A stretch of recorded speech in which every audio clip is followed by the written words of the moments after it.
In the Field updates on Market Journal are supported by the Nebraska Corn Board. Earlier this week, the Market Journal crew had the opportunity to document a conversation between UNL's Dean of Agricultural Research Division, McLean, and plant breeding and genetics expert, James Schnabel. Aside from leading the crops research here at the University of Nebraska Lincoln, James is also the Nebraska Corn Checkoff Presidential Chair. The duo discussed the value of UNL's research plots and how they're benefiting Nebraska's corn producers. So James, tell us a little bit about some of the research you've been conducting and what do you see going forward? So I'm actually very excited as we go into this fall. We've been successful in securing some new support for my program through both ARPA-E, which is the energy equivalent of DARPA, funding advanced breakthrough research, as well as the National Science Foundation.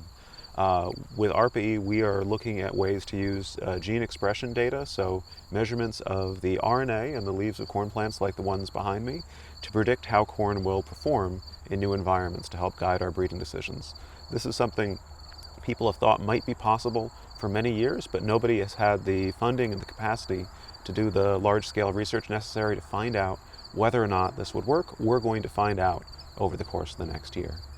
At the same time, we were fortunate to receive some funding from the National Science Foundation, working with one of my colleagues at Iowa State University, part of the AI Institute for Resilient Agriculture, and a professor of computer graphics at Purdue University, whose background is actually developing the digital plants you might see in video games, using those same sorts of procedural models to model entire cornfields and be able to predict if we start making changes to the geometry of the cornfield, the inter-row spacing, the arrangement of corn plants, as well as the genetics of the corn plants. For example, the properties of the canopy, how many leaves a corn plant produces, the width, the length, the angle, how that's going to affect the efficiency and the productivity of cornfields. So we can simulate hundreds of thousands or millions of possible combinations in a high-performance computing environment using digital twins, and then test the best ones in the field. Because even at a large facility like Havelock, we can test dozens or hundreds of possible combinations. We cannot test millions.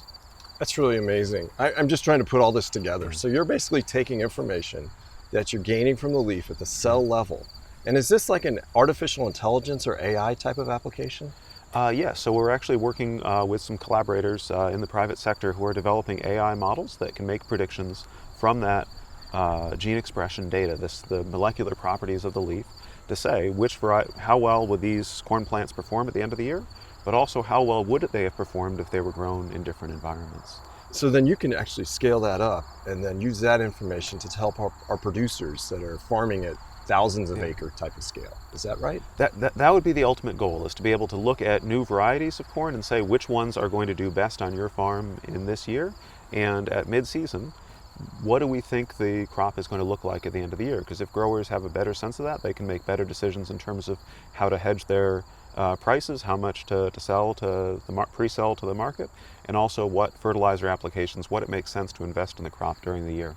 Sounds like a great application, because I know our producers are constantly trying to make decisions. They're making a decision, between seasons, during the seasons. So this also helps them potentially with their profitability and bottom line. Is that correct? Absolutely. I mean, that's something I've been really impressed in the 10 years I've been here in Nebraska.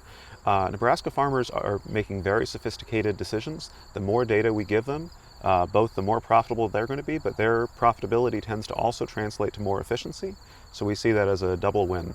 Our farmers make more money, we get more grain, and we're putting less nitrogen and water down on the field. So it's also about sustainability, Yes. natural resource sustainability, and then also inputs. That's been my experience. The more and the better data you can get to farmers, the more sustainable their practices are going to be.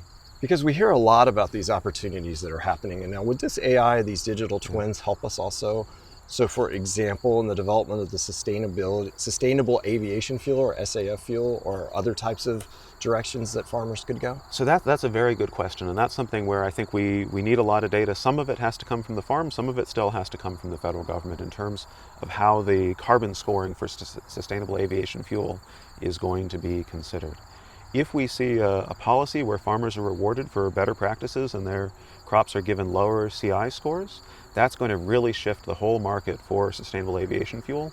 It's going to unlock a huge amount of additional demand for ethanol on an ethanol to jet pathway, and that would really be a game changer for Nebraska farmers. I know that is a potential game changer, and I know the Corn Board appreciates the ability to work with you and your expertise in these areas, and also all the scientists we have here at UNL that can work in that space. And I think it's also really great that we're out here today at Havelock Research Facility.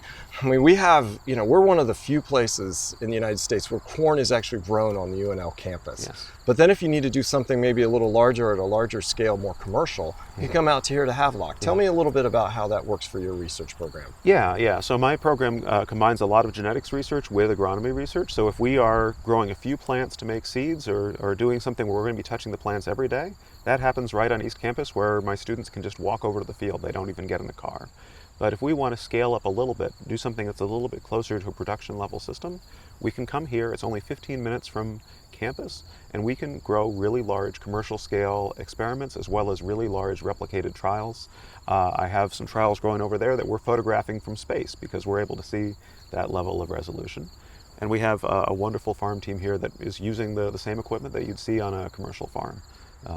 So this is an opportunity again, so you can rub shoulders with producers. That Yes. you can say, we're farming right next to you. Yes. We're experiencing the same type of challenges and opportunities that you experience. Absolutely, and I would just also emphasize it means that my students, many of whom are not coming from agricultural backgrounds, are out here experiencing what it is like to be on a commercial scale operation. I think that makes them better geneticists, better data scientists going forward, having that hands-on experience. Having that opportunity to understand what it's really like to be out in the field on a daily basis. Yes.